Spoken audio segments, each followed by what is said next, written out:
Good evening, I'm Anwar Kambatar and welcome to This Week, your comprehensive source for the latest news and updates from Mongolia. In this edition, we bring you a diverse range of topics from diplomatic visits to economic development and significant events.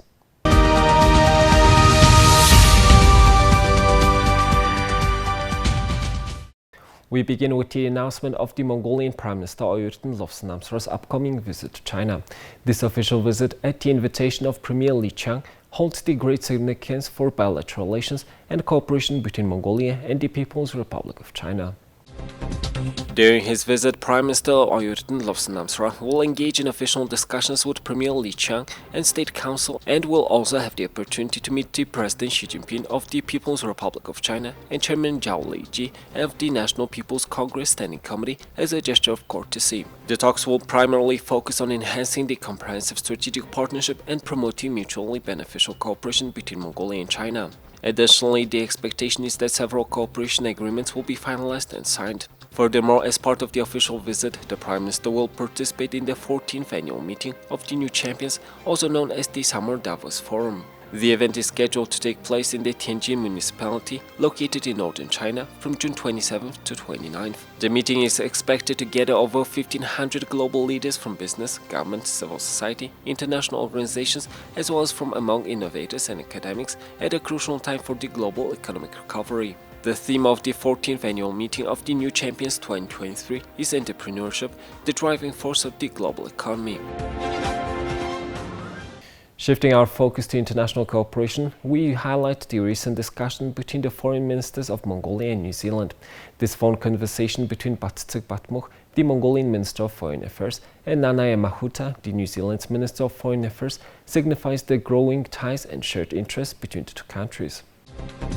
The discussion, which took place on June 20th, 2023, revolved around fostering cooperation between two nations. Minister Batsitsik Batmukh expressed her commitment to enhancing and actively pursuing collaboration with New Zealand. One significant topic addressed during their phone conversation was the upcoming International Women Foreign Ministers meeting initiated by the Minister of Foreign Affairs and scheduled to be held in Ulaanbaatar City from June 29th to June 30th. The meeting will delve into critical issues such as international peace, stability, climate change and food security. Nanaya Mahuta expressed her confidence that the meeting will contribute to finding solutions to these challenges and conveyed her well wishes for its success. Next on our agenda is the highly anticipated Mongolian Economic Forum 2023, set to be held for the 10th time. This prestigious conference, taking place in 5 different locations simultaneously, will bring together approximately 1,500 participants. Sustainable development policy of Mongolia and Mongolian economy and sustainable development will be the themes of the general session of the first day of the forum. The panel sessions will focus on labor market, digital transition and e-business, trade opportunities, industry and food factory, agricultural investment and tourism. Prime Minister of Mongolia Oyurten will present the main speech of the second day, and the general session will be held under the themes New Future, New Opportunities and Infrastructure. Senior executives of the Asian Development Bank and Rio Tinto Group will attend the Mongolian Economic Forum 2023 and deliver speeches as honorable guests. On July 11th, the guests of the forum will enjoy the opening ceremony of the National Festival Nadam, Cultural Festival, horse racing and archery. Highlighting the economic landscape, we turn our attention to the American Chamber of Commerce in Mongolia and their annual U.S. trade mission. This mission, which recently took place in Washington, D.C., serves as a platform for promoting bilateral trade and investment between Mongolia and the United States. The delegation met with senior U.S. officials from the U.S. Department of State, U.S. Department of Commerce, U.S. International Development Finance Corporation, East-West Center, the Office of the U.S. Trade Representative, Department of the Treasury, Chamber of Commerce, Export-Import Bank of the United States, and the National Security Council. Meetings were also held with the Mongolian Embassy in the United States and members of Congress. Several high-level talking points were presented during these meetings, such as Mongolia's democratic governance and market economy, the challenges and opportunities facing the strengthening of economic and trade relations between the two countries, upscaling investment, Mongolia's geopolitical characteristics, and the important role of the United States in Mongolia's third neighbor foreign policy. The delegation also talked to U.S. representatives about opportunities to attract financial resources. Since 2014, the American Chamber of Commerce in Mongolia has been organizing its annual U.S. trade mission to strengthen the commercial relationship between Mongolia and the United States. The AmCham door knock lays the foundation for further engagement in Washington, D.C. to continue efforts to strengthen U.S.-Mongolian commercial ties. By organizing door knock missions, AmCham Mongolia aims to facilitate improved communication between the private sector and policymakers, fostering a productive dialogue that can contribute to the growth and development of business and economic ties between the two countries. Moving forward, we have exciting news in the energy sector with the progress of the Mongolian Refinery project. This oil refinery, currently under construction in Donggala province, is expected to be commissioned by 2026. The project team emphasized that the project facilities being built are scheduled to be fully operational by July 23rd. See, we have completed 90% of this project EPC1. 90% is already completed. Now, in last 3.5 months, we have faced some problem.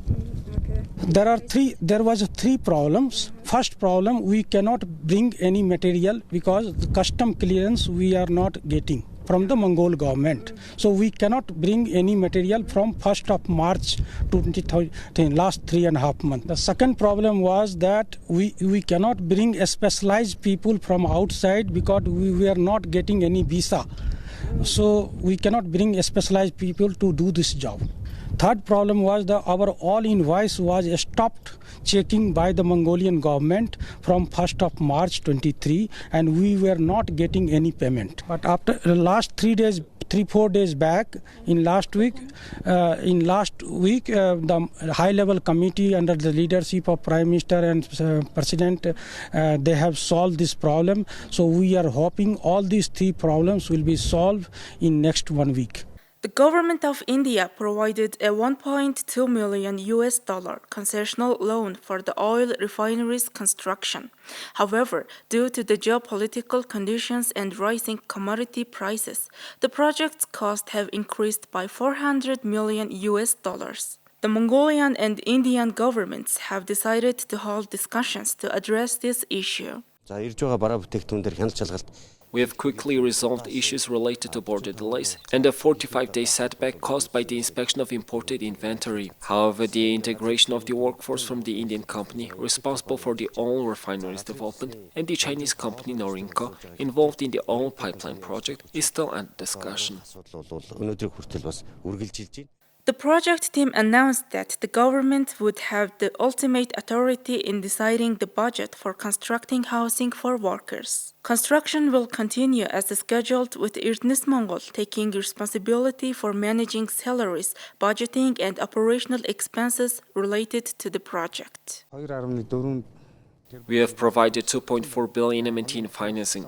If this project isn't complete by the end of this year, an additional 3.7 billion MNT is expected to be approved. The government of Mongolia is currently negotiating with the governments of China and India to enhance exploration and research efforts to put the oil refinery into operation and increase the country's crude oil reserves. Next, we will delve into the multinational peacekeeping exercise known as the Hanquest 2023. With the opening ceremony led by President Hursohochna, this exercise demonstrates Mongolia's commitment to international peacekeeping efforts. The President of Mongolia said Mongolia pursues open, independent, and multi-pillared foreign policy, and that Mongolia is developing cooperation with the United Nations and other nations. Mongolia joined in peace and security activities of the United Nations. Mongolia shipped off 21,000 soldiers to 3 continents and participated in more than 20 peace and security activities. The soldiers of Mongolia are serving at the peacekeeping operations now. In this exercise, Lao People's Democratic Republic participated for the first time and the Republic of Turkey participated in full. Since the pandemic, many countries have participated in this exercise and there have been more nations than ever before. Mongolia pursues open, independent and multi-pillared foreign policy. And we are developing cooperation with the United Nations and other countries. He said that in 13th century, Mongolians established the Mongol Empire and kept peace in Asia and Europe. Around 1,100 soldiers of 26 countries are participating in this international military practice of peacekeeping operations. So I think first the guides us is to build a close partnership from military to military with the Mongolian armed forces, and so I think first and foremost it provides that opportunity. I think secondly, under the UN peacekeeping mission, it provides an opportunity for the 26 nations here to really come together and share tactics, techniques, and procedures to talk about important issues like women in peace and security, as well as train and continue to build those partnerships across our militaries. The Han Quest multinational peacekeeping exercise has a history of 20 years. During this time, our peacekeepers were successfully and actively serving in many places. It is a result of this operation. More than 18,000 soldiers from 67 countries have participated in the Han Quest exercise since its start. It is important to improve the skills of peacekeepers and develop cooperation. It is part of the biggest 5 activities that keep the peace in the Asia-Pacific region. In a bid to strengthen Mongolia's mining sector and drive economic growth, the government has announced its support for projects that add value to mining products.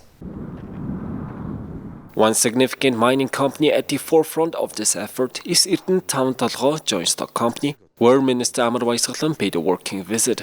Recognizing company's potential, the government established a special committee for Erden Taun-Talgo in October of last year and appointed representatives to oversee its operations. The company's impressive financial performance demonstrates its ability to generate substantial income, with a total revenue of $1.1 billion in 2022. Since the appointment of the authorized representative, Erden Taun-Talgo has continued to flourish. From January 1st to June 23rd, 2023, the company sold 11.5 million tons of coal, earning a sales income of $1.2 billion. These figures suggest that with proper management, Erden Taun-Talgo can potentially earn the same amount of income in just 6 months. Aligning with the government's objective of increasing the price of coal and concentrating coal transportation revenue domestically, Minister Amar Vaisaklan emphasized the positive impact of coal trading via the Mongolian Stock Exchange. Specifically, in 20 trades, 1.2 million tons of coal were sold for $140.92 million, resulting in an approximate increase of $40 million in revenue. The trading prices of hard coking coal have ranged between $131.6 and $182.1 per ton. Moreover, energy and weak coking coal have also been successfully sold through e-commerce platforms without the need for conversion. To further enhance the mining sector, Erden Taun-Talgo Joint Stock Company has undertaken 8 projects which were recently inspected by Minister Amar Vaisaklan. These projects include Borte Dry Beneficiation, Coal Beneficiation, a coal loading logistics center, the Taun-Talgo Zumbai Railway, the Zagwater Pipeline Project, and the Taun-Talgo Power Plant. Construction is progressing according to schedule, and the coal concentrator is expected to be operational by 2024. The implementation of this project is poised to significantly increase coal exports and generate higher income for the country. It is estimated that the operational coal concentrator alone will enable Erden Taun-Talgo to earn an additional $60 to $80. To earn an additional $60 to $80 per ton of sold coal. Minister Amar Vaisaklan emphasized that the government is committed to supporting projects implemented in collaboration with the private sector, ensuring the growth of both coal exports and the national economy. Amidst these developments, Mongolia has experienced a remarkable 6-fold increase in the physical volume of coal exports. Currently, around 1,000 trucks are transporting coal daily, resulting in approximately 230,000 tons of coal crossing the country's borders. Minister Amar Vaisaklan reassured that fluctuations in the number of buyers will not impact the physical volume of coal exported from Mongolia.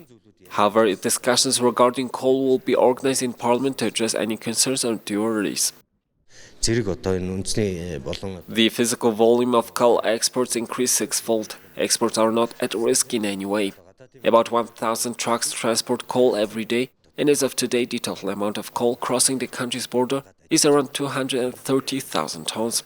Increases and decreases in the number of buyers will not affect the physical volume of coal exported from Mongolia. But a hearing regarding coal will be organized by Parliament. It should be asked there. The government is not involved in the coal case hearing. With the government's proactive support on the ongoing efforts of mining companies such as Irtnes Tantal Company, Mongolia's mining sector is poised for significant growth. These endeavors not only promise to boost the country's economy but also contribute to the overall development and prosperity of the nation. Lastly, we'll cover the recently held by-elections in Bayangkara province, where 44.2% of voters participated. These elections at various levels of government play a crucial role in ensuring effective representation and democratic process. On June 18, nationwide by-elections were held for the citizens' representative halls at the province, capital, zone, and district levels. According to the law on elections, by-elections are mandated to fill seats in parliament and local citizens' representative halls in the case of resignation, recall, or death. By-elections were conducted in Bayangkara province today. One seat was filled for the citizens' representative hall of province by Bogtsam voters, and a separate election is scheduled to be held in citizens' representative meeting of Sam. Voters from the 1st to 6th bag of Bogtsam will participate in voting citizens' representative hall of province. Voters from the 2nd and 3rd bags have already completed voting citizens' representative meeting of Sam.